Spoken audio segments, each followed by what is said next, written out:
that brief introduction there. For those of you who missed it, I'm actually sitting in Tenerife at the moment with 24, 25 degrees, sunshine, lovely skies. It's a fantastic place to be. And I'm stuck over here. So it's a terrible life, but someone has to do it. But that's the beauty of digital marketing. As long as I've got Wi-Fi and a laptop, I can work from wherever I want to. So, and that's probably a theme that we'll address shortly.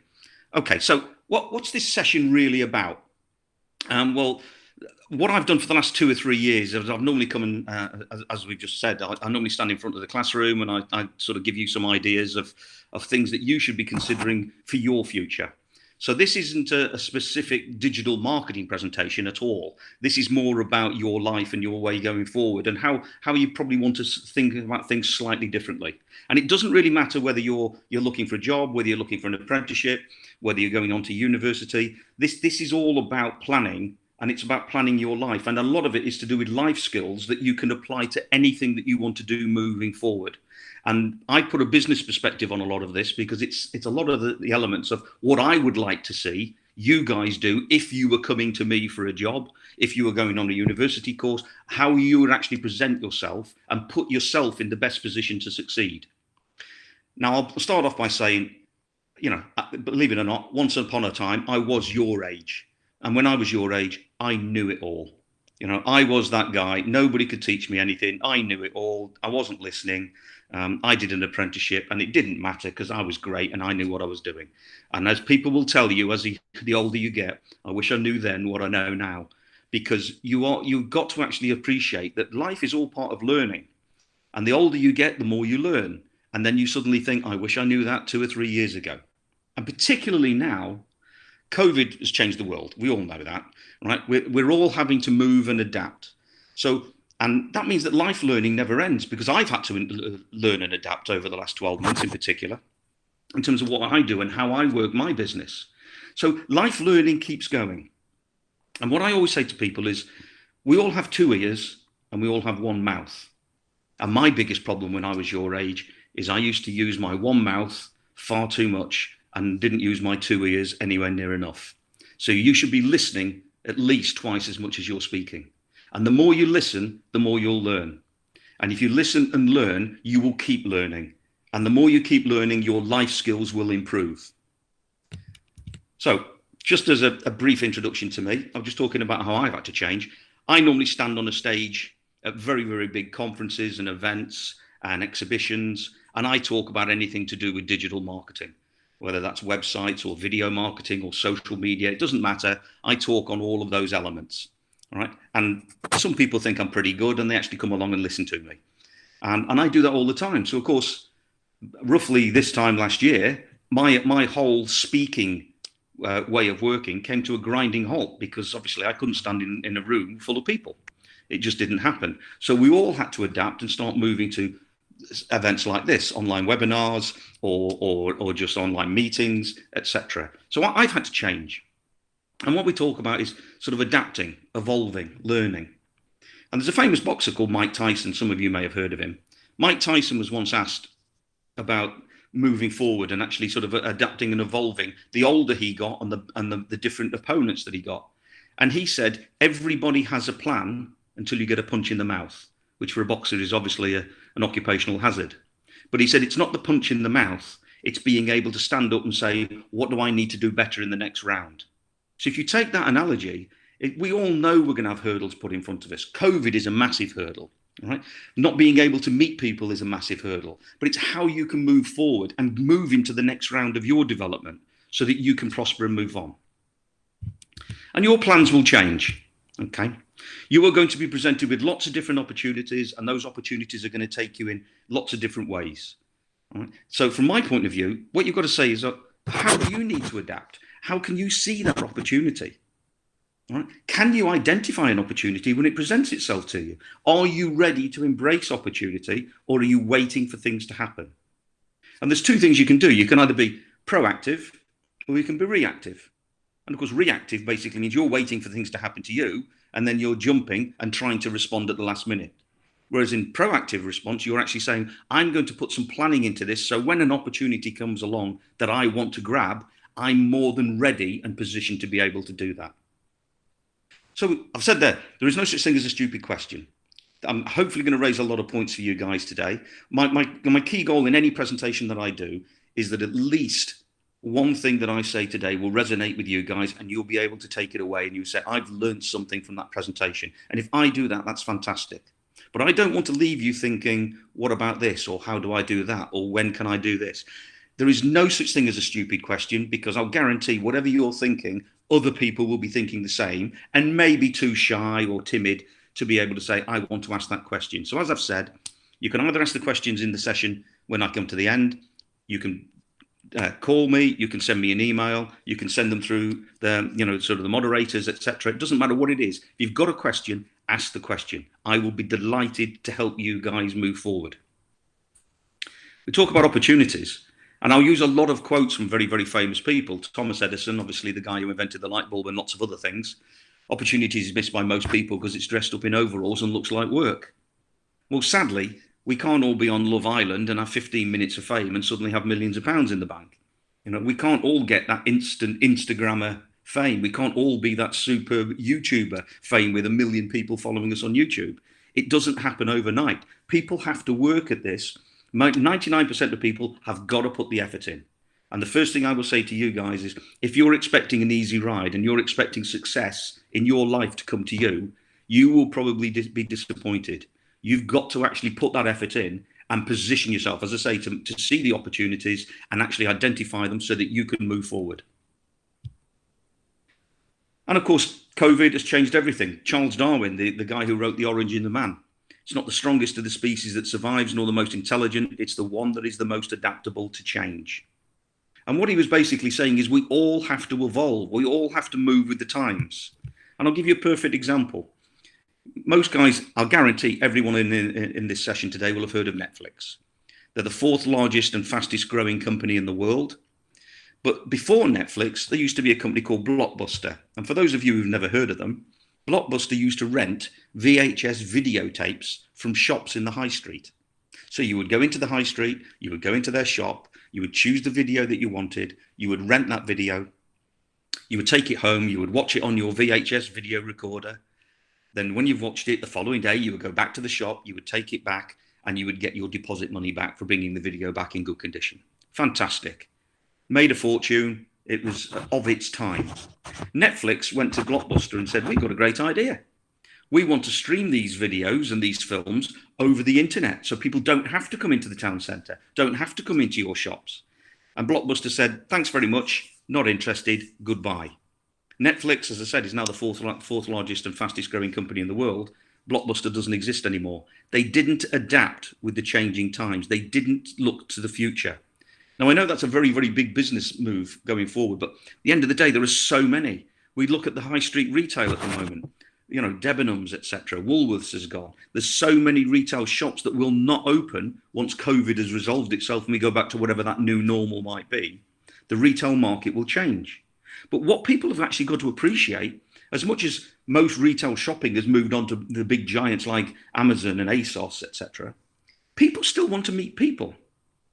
We want that social interaction. So anybody that's working or wanting to work within the food, the leisure, entertainment, events industry, they're still going to have massive opportunities because people will want to be part of a crowd, a membership, a team, whatever it might be.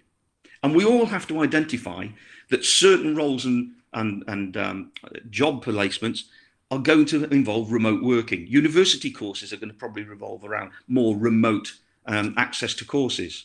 So we have to say, okay, let's not moan about that. Let's call that a problem. How can we best embrace that in terms of remote working?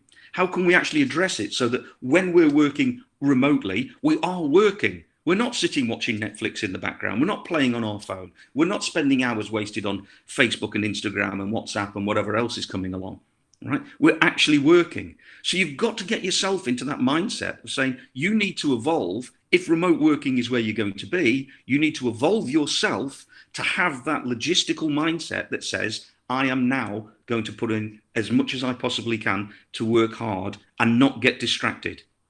All right? And that is quite difficult. It's too easy to be able to pick your phone up and look at social media.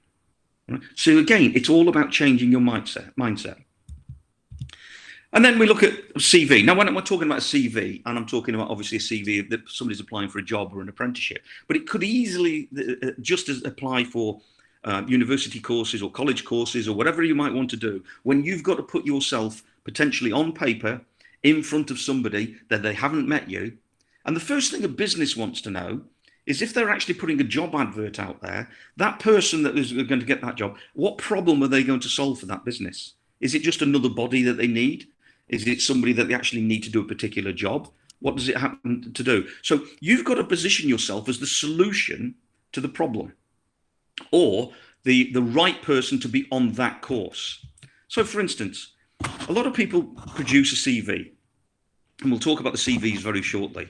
But most of the CVs, you put at the top header has got your name, your address, your telephone number, your email address, and then it might tell you about what exams you've taken and what grade you've got and what other exams you've done or what other courses you might have done. And then it'll normally say, I really want this job, blah, blah, blah. But actually, most CVs miss the point because they tend to be very standardized. They say the same thing. So you create one CV and then you just send it out to everybody. Most employers want to know, why do you want this job? Why do you want that job in particular? Have you actually researched the company that you're sending the CV to? Or have you researched the course that you're trying to apply for at university? Is it really for you? And position yourself as somebody that's hungry to learn or hungry to be involved in that industry. I want to be working for you because.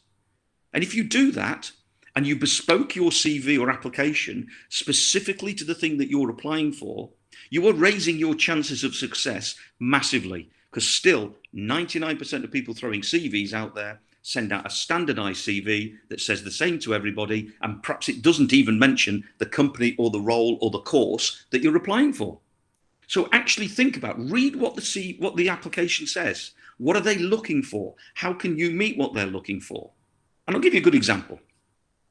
Somebody came to me and said, I've got a job offer out there and I want somebody to help me with video marketing. Right? I probably want somebody to put a link in their CV that says, here's a video I've created. I might have posted it on Instagram or Facebook or whatever, but here's a video I've created. And it might not be the best video in the world, but to me, it shows intent to say you want to learn about video and you've actually made an effort to do that.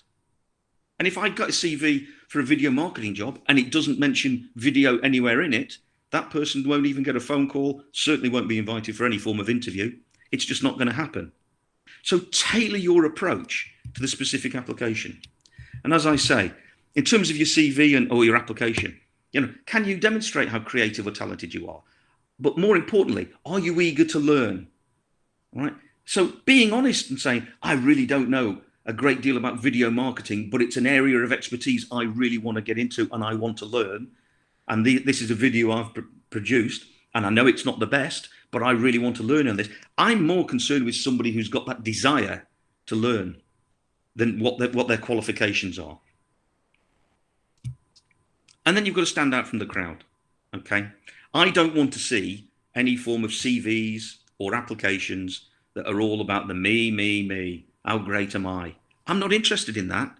I want to know, in terms of the role, how can you help my company? How eager are you to learn? Has your CV been specifically tailored to the application that I've put out there? All right. Have you produced a video? All right. Have you produced any other form of content that you could have done? If it's a different thing, it might not be video, it might be social media. You could tell me what you're doing on social media or how you use Facebook or Instagram, whatever it might be. But I want something that's written specifically for my job application. And if I don't get that, I don't want you. So standing out from the crowd is being different, looking at the application and say, how can I approach this with a different mindset and say, this is the way for me to apply for this particular role. And these are the things I need to put in my CV. And these are the things I need to add into my course information that's going to give me a better chance of actually finding success in my application. What I should say is, in terms of, let's go back one. In terms of standing out from the crowd, the one thing that a lot of people miss is the research bit. And I always say that when you get to, whether it's a course or whether it's a job interview, you'll always get to a point in that interview where whoever's interviewing you will say, have you got any questions for me? And the worst answer you can give is no. because that's almost a roadblock. The minute you say no, you're probably in the do not call back list. Okay. So what I always say to people is, and again, it could be a course, could be a job interview, write down at least half a dozen or maybe 10 questions related to that specific role or that course. And they could be very, very simple. They don't have to be complicated. Write those questions down. And when you're asked that question, you could actually say, well, actually, yes, I've actually already prepared a list of questions that I could do with answering. And here's my list of questions. Can I just go through them one by one? And that tells me you've done some research. You're really, really looking at that specific job. And it could well be that if it's for a job application, for instance, have you looked at my website?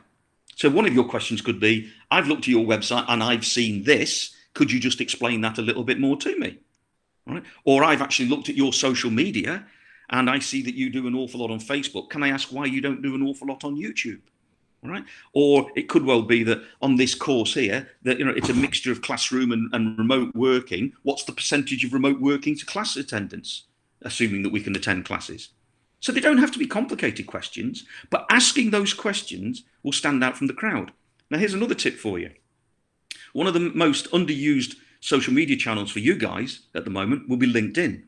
So if you're getting into the business world, LinkedIn is obviously the social media channel for the majority of people who are in the business to business world. If you know the person who's going to interview you, set up your own LinkedIn account and go on and you can actually do a search and you can actually see the profile of the person who's going to interview you. You can see their background. And it might be that they've come up through the ranks at that company where they've had 3 or 4 roles and they've been promoted and they're still there and now they're in that particular position. And you could refer to their LinkedIn profile during your question session. And by doing that, they're seeing that you've actually taken the time to really invest in them as a company and you've really done your research. And in terms of life lessons, again, lots of quotes here. Richard Branson, best way of learning about anything is by doing it. Loads of people can talk about it all day long, right? We talk about, let talk the talk, but actually most people want to walk the walk. Can you actually do this? All right. So one of the questions you should always be asking any form of course or job application is, when I get there, right, what's my learning path? How am I going to be educated? Who's going to lead me to do that job better? Richard Branson again, don't be embarrassed by failure. Learn and start again. A lot of people don't know this. Richard Branson failed 3 times before Virgin Music became a success. And the first time he failed, he actually owed the Inland Revenue, Her Majesty's Revenue and Customs, a significant amount of money. And if his father hadn't bailed him out, he probably would have gone to jail. He failed 3 times before he succeeded. But what he says all the time is, every time he failed, he learned the lesson. He knew what he did wrong and he moved forward. And it doesn't matter what you're doing in your life, every failure is an opportunity to learn to move forward. And this one I love. Again, we're talking about training. Train people well enough so they can leave, treat them well enough so they don't want to. If you're going to any company or course, you want to know about that training profile. You want to know what mentorship is going to be there. You want to know who's going to be guiding you. If you're going to be remote working, who's going to be there to help you while you're remote working on whether it's a course or a job. All right. You need to know what that pathway is.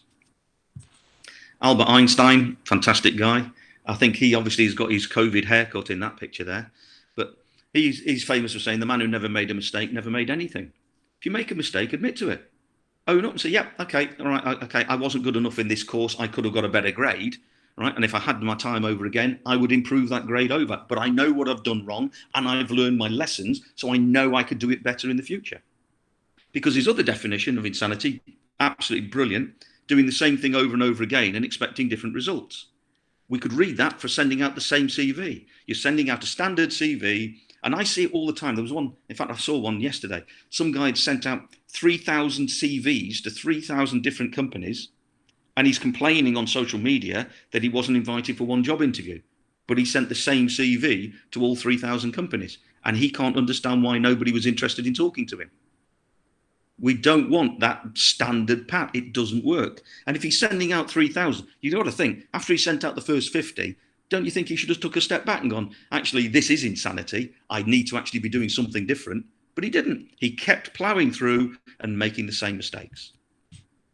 Henry Ford, the guy who invented the Ford Motor Company, if you think you can or you think you can't, you're right.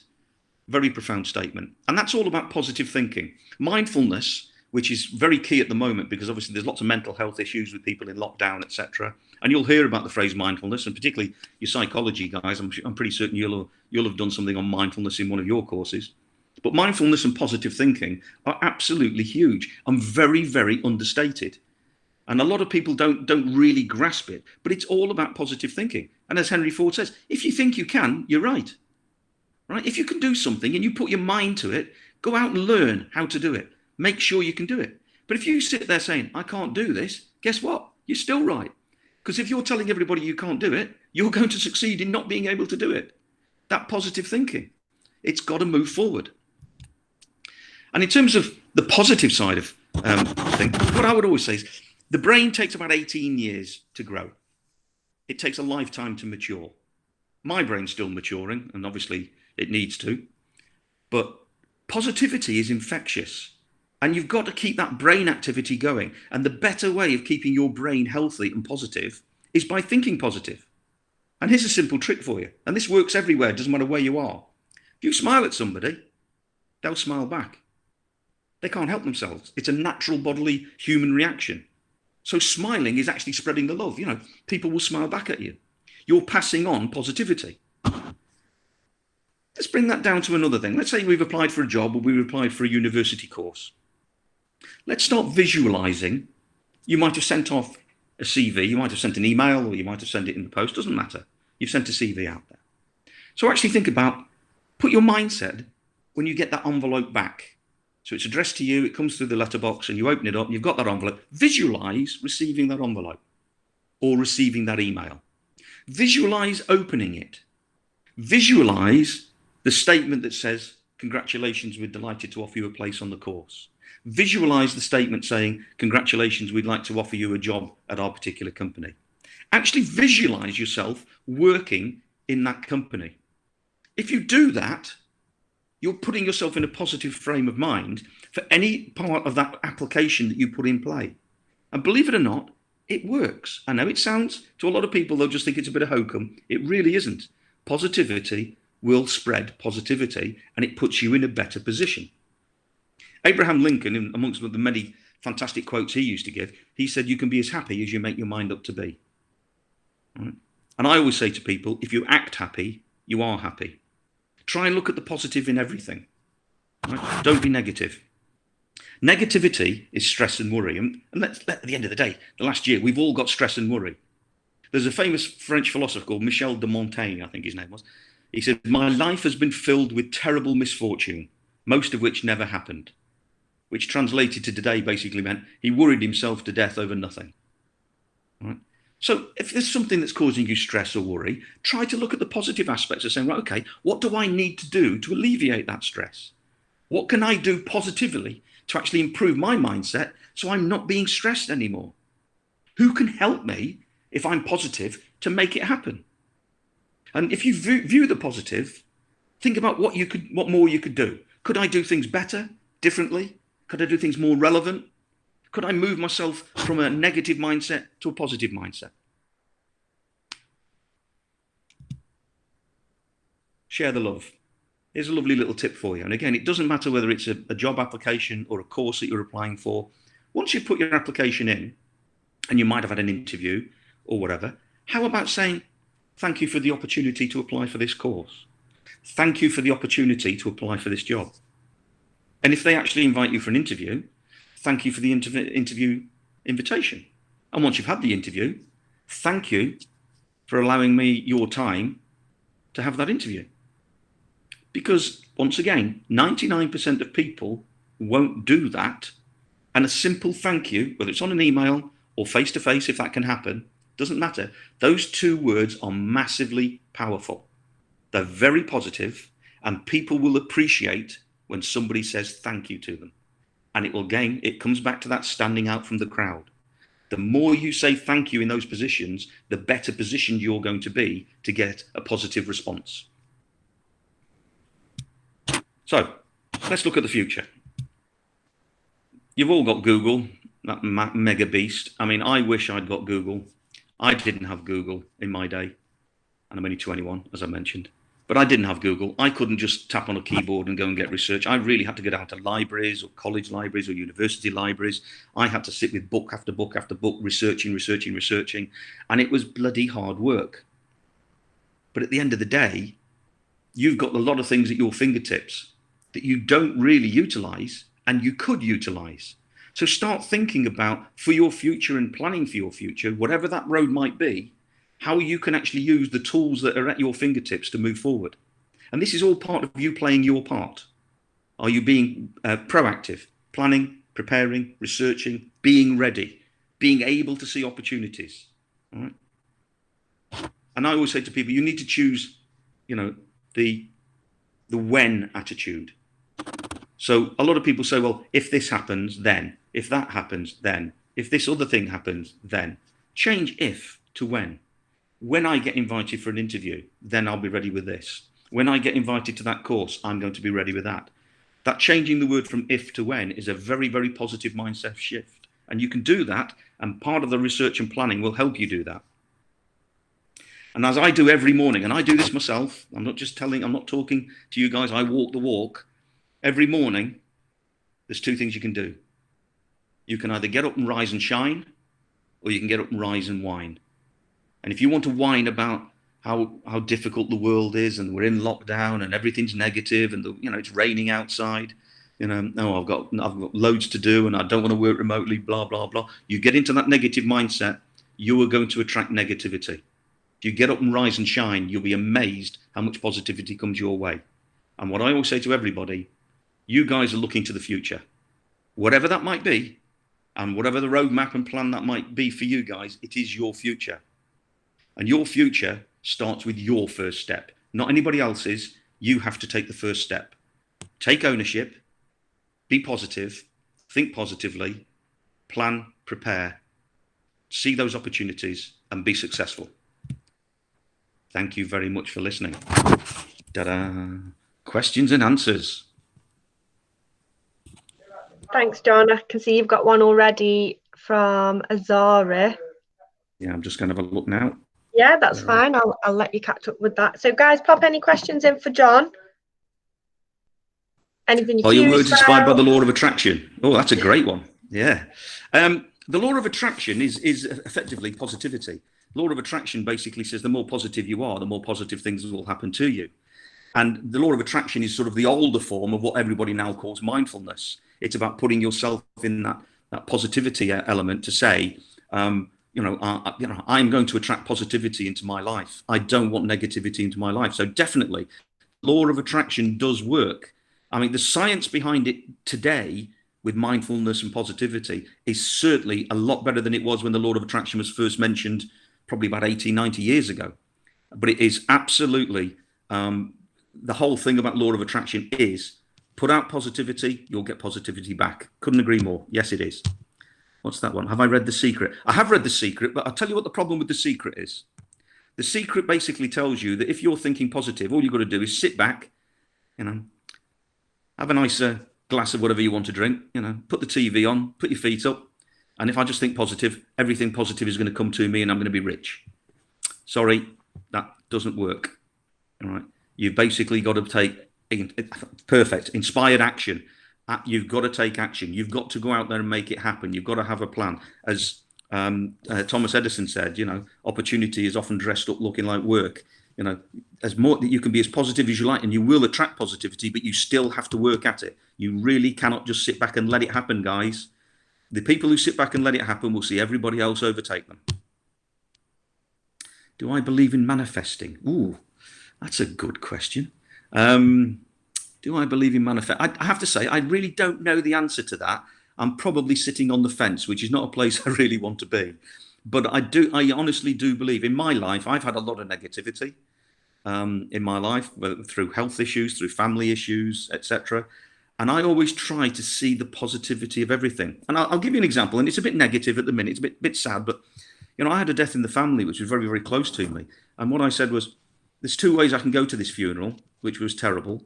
And I could say, I can either go and I can be so sorrowful that this lovely person had died, or I can actually go to the funeral and celebrate the wonderful life that they had. And I chose to go with the positive. Let's celebrate the wonderful life, because I can't change the fact that they're no longer here. So, but manifesting is a whole different issue. I wouldn't rule it out. Am I a full believer? I'm not quite sure yet, but that's a great question. I like that one. And you've now made me think I need to do a bit more research on manifesting. So there you go. You've got me doing some work, Yasmin. Thanks for that. Any more? Any more for any more? What was that? Sorry, I've missed Alex up there. I really enjoyed. Oh, Alex, thank you very much for that comment. That's great. That's brilliant. Thank very much, Zara. Thank you very much for that. At the end of the day, again, this is all about you guys taking what I'm saying and adapting it to your own personality and your own selves, but moving yourself forward. This is trying to give you the best opportunities in your life. I wish I'd heard this presentation when I was your age. I wouldn't have wasted a significant amount of time and energy. I'd have moved forward an awful lot faster. So thank you very much for that feedback. That's brilliant. Any more questions? Oh, hang on a minute. What's this one? Alex, what have you spoken about his mindset I have gained over the last year? Oh, fantastic. That's great. That's fantastic. Positivity, guys. If anybody's got any negative comments, happily put them in there and let's address them positively.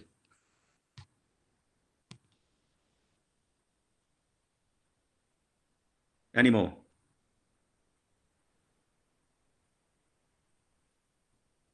I think we're about done. Any book recommendations? Oh God, I'll be honest with you. There are thousands of them, but I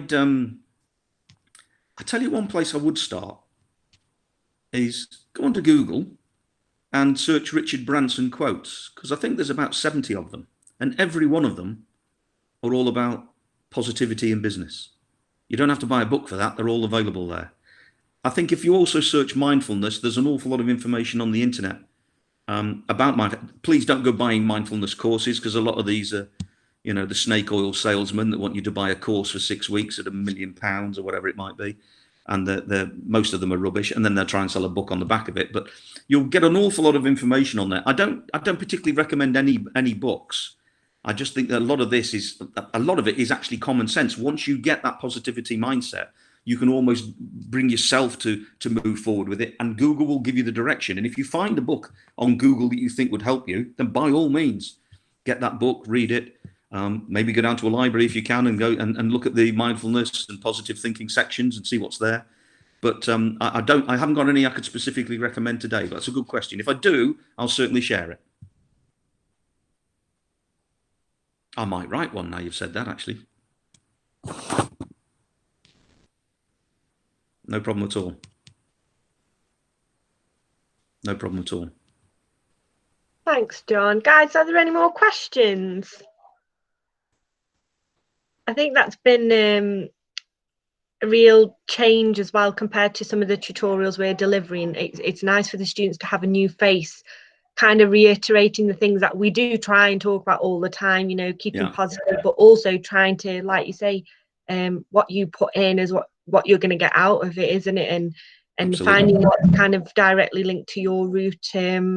And these are a really lovely bunch. They all kind of have a good idea of what they want to do. They're a very mature bunch of year 2 students as well. So a lot of them have either applied to university, are considering an apprenticeship, and I've got the odd one or two that are still a little bit unsure. So you know, I hope that talk's helped you to maybe think of things a little bit differently. Well, let me just add one thing there, Simran. I mean, if I go back to my halcyon days of being your age, I did an apprenticeship, and I did a 4-year apprenticeship, and in electronic engineering, which I have nothing to do with whatsoever now. But my 4-year apprenticeship included a degree course, and I had to do my university degree 3 nights a week from 6 p.m. till 9:30 p.m., Monday, Tuesdays and Wednesdays. And I was working from 8 till 5 as the apprentice at the company. And I did that for 4 years. All right. I couldn't have actually completed that level of work and that intensity without a positive attitude and without thinking I'd get through this. And once I've got through this, I've got a qualification for the rest of my life. Right. I think it's a lot easier today in terms of apprenticeships and in terms of university courses. They've changed the whole structure of that, so it isn't so sort of time intensive. But again, I could have sat there and thought, "There's no way I'm doing that. How can I work those hours?" Blah blah blah, and the negativity would have driven me down. I'd have probably lasted no more than 6 months. All right. So whatever course or whatever future plan you've got in there, look at the way that you can positively impact on that course yourself to get the most out of it. Don't just see it as a task that you've got to go through. Right? See it as something that you can complete in the best possible way. Oh, thanks, John. No Well, problem. I think unless my group have got any other questions, I think that's going to be it. I have recorded this as well, guys. So, you know, if you want to watch back for some nice positive reminders and things, then, you know, we'll be able to do that for you. I'll let you know where to find that in due course. Sure. But thanks so much, John. That's been lovely. That's Really nice feedback on the comments there, guys. Thank you very much for that, and all the best. And as I say, if anybody's got any questions after the event, fire away. Not a problem at all. thank you. Okay.